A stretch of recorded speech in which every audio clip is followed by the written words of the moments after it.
बारिश की लड़की भाग 22। रुद्रवीर फ्रेश होकर आया। उसने अपने मैले कपड़े पंखुड़ी को दिए और बोला, बीवी की तरह हक जताते हुए तुम इतनी ज्यादा प्यारी लगती हो कि बस दिल करता है तुम्हें। रुद्रवीर अपनी बात खत्म करता उससे पहले पंखुड़ी ने उसके मुंह पर हाथ रख दिया। उसकी नजरों में छिपी हया देख उसकी नाजुक पतली उंगलियों को चूमकर रुद्रवीर बोला, ठीक है, नहीं बोलता आगे कुछ, वरना कहीं तुम शर्मा कर चेहरा छिपाने न लग जाओ। आपको मजा आता है ना मुझे छेड़ने में? पंखुड़ी ने उसे घूर कर देखा और उसके मैले कपड़े लेकर कमरे की ओर बढ़ गई। बहुत मजा आता है जब तुम शर्माती हो। तुम्हारी पलकें झुक जाती हैं और तुम्हारे प्यारे प्यारे से गाल बिल्कुल लाल हो जाते हैं। और उसके पीछे आते हुए रुद्रवीर अपनी ही रौ में बोले जा रहा था। पंखुड़ी ने मैले कपड़े बाथरूम के पास रखे टब में डाले और पलट कर बोली, बस भी करिए साहब, कितना छेड़ेंगे आप मुझे? तो और मैं क्या करूं? प्यार करूं तुम्हें? रुद्रवीर ने बड़े ही मासूमियत से पूछा तो एक बार फिर पंखुड़ी के शरीर का खून उसके गाल में इकट्ठा हो गया। रुद्रवीर को एक नजर देखकर उसने दूसरी ओर देखते हुए कहा, बाहर जाइए, मुझे कपड़े बदलने हैं।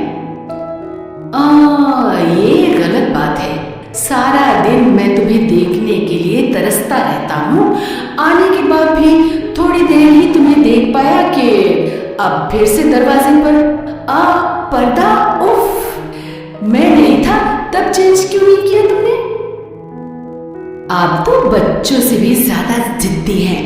मैंने सब्जी चढ़ाई थी ना, तो मैं उसी को देखे जा रही थी। बस 5 मिनट लगेगा, जाइए ना साहब। ठीक है, जाता हूं। बहुत जालिम हो तुम, बच्चे को इतना तड़पाती हो। रुद्रवीर ने बुरा सा मुंह बनाया और बाहर जाकर सोफे पर बैठ गया। उसे यूं करते देख पंखुड़ी का दिल कर रहा था कि जाकर उसके गले लग जाए और अपने उस रक्षक के जिसके अंदर एक मासूम बच्चा नजर आया उसे। रुद्रवीर सोफे पर बैठा फोन में झांक रहा था जब एक भीनी सी खुशबू उसके जहन पर काबिज होकर दिलो दिमाग पर छा गई। उसने गर्दन घुमाकर देखा तो गुलाबी अनारकली सूट पहने खड़ी थी वो। गुलाब की नाजुक कली, लंबे बालों की मोटी सी चोटी आगे कंधे की तरफ बेल के लते जैसे लहरा रही थी। कुछ हल्की फुल्की घुंघराली लटें शरारत से बार बार उसके गाल चूम रही थी। कोई श्रृंगार नहीं, पर चांद को मात देती उस खूबसूरत अप्सरा को देखकर रुद्रवीर अपने पलके झपकाना भूल गया।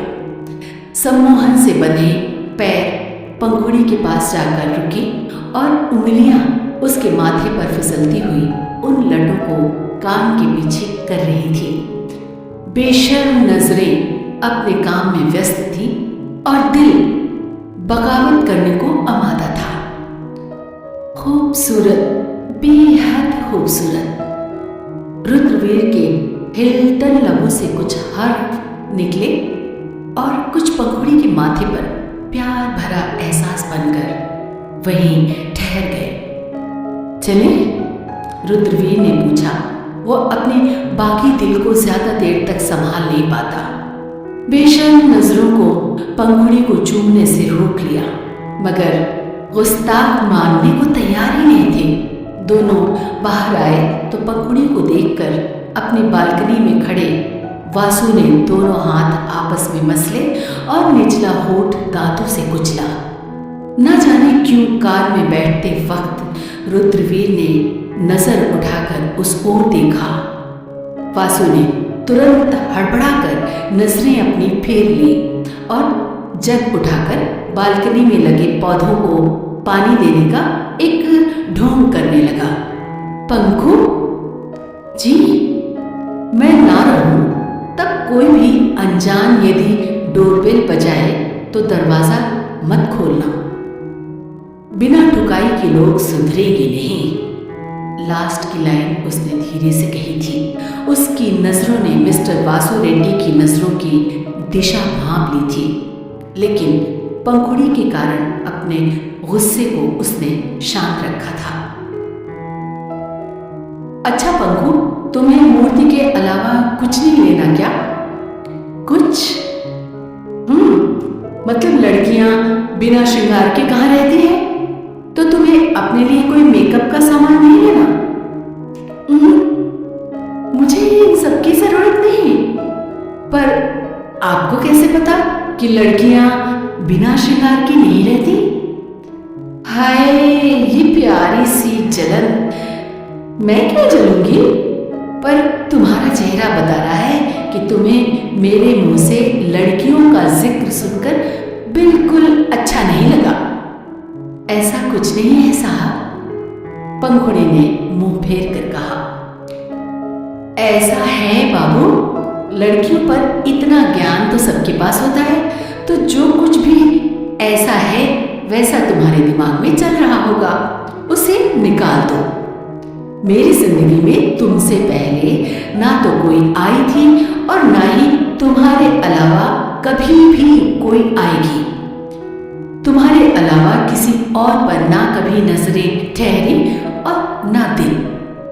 रुद्रवीर ने उसकी ओर देखकर कहा, फिर उसकी हथेली थामकर गियर पर रखकर उस पर अपना हाथ रख लिया। पंखुड़ी ने इसका कोई विरोध नहीं जताया, बस चेहरा दूसरी ओर करके हल्का सा मुस्कुराई। खुलकर मुस्कुराओगी तो टैक्स नहीं लगेगा। मुस्कुराओ ना यार। मैं पहला ऐसा पागल हूं जो खुद दुआ मांग रहा है कि उस पर बिजली गिरे, और तुम जालिम बिजली गिरा ही नहीं रही।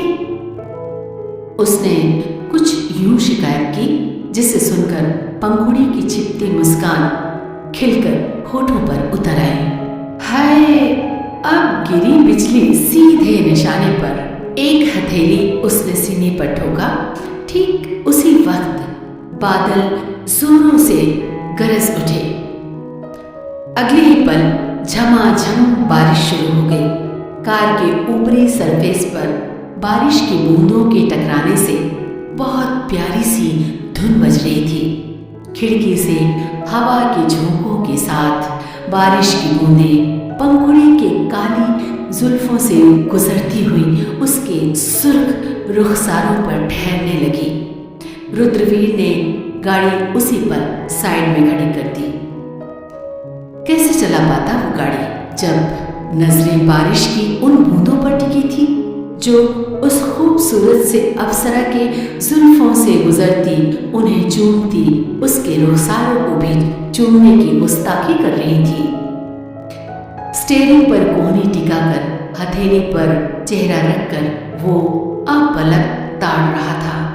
गलती से हाथ म्यूजिक प्लेयर पर लग गया और गाना बज उठा, जिसे सुनकर पंखुड़ी ने रुद्रवीर की ओर देखा तो उसे लगा जैसे सारे बोल जुबिन नौटियाल की बजाय रुद्रवीर गा रहा था। बेइंतहा मोहब्बत कुछ इस कदर उसकी आंखों में तैर रही थी जिनमें खुद को खोने से रोकना पंखुड़ी के वश में नहीं था।